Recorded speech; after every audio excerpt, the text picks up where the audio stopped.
नमस्कार दोस्तों, आज मैं आपको निर्जला एकादशी व्रत की कथा के बारे में जानकारी दूंगी। निर्जला एकादशी यानी ज्येष्ठ शुक्ल एकादशी का व्रत।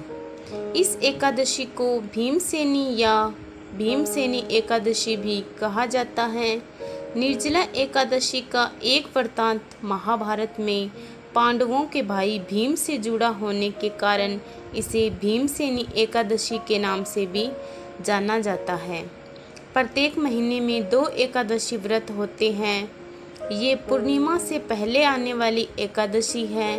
इस दिन व्रत रखने वाला सूर्योदय से अगले दिन सूर्योदय तक पानी नहीं पीता है।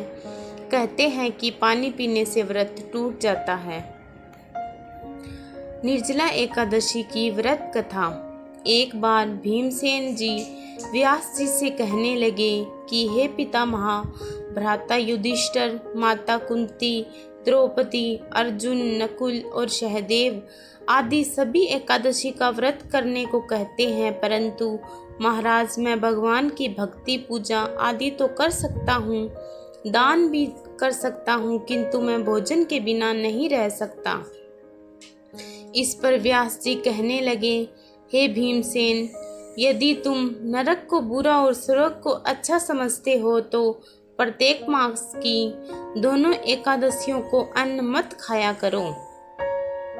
इस पर भीम बोले, हे पितामह, मैं तो पहले ही कह चुका हूँ कि मैं भूख सहन नहीं कर सकता।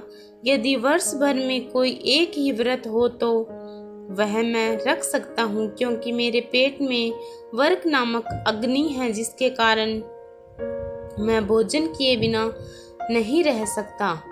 भोजन करने से वह शांत रहती है, इसलिए पूरा उपवास तो क्या मेरे लिए एक समय भी बिना भोजन के रहना कठिन है।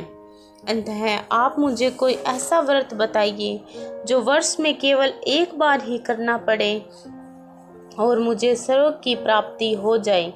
इस पर श्री व्यास जी विचार कर कहने लगे कि हे पुत्र, बड़े बड़े ऋषियों ने बहुत शस्त्र आदि बनाए हैं, जिनसे बिना धन के थोड़े परिश्रम से ही स्वर्ग की प्राप्ति हो सकती है। इसी प्रकार शास्त्रों में दोनों पक्षों की एकादशी का व्रत मुक्ति के लिए रखा जाता है। ऐसा सुनकर भीमसेन घबराकर कांपने लगे और व्यास जी से कोई दूसरा उपाय बताने की विनती करने लगे।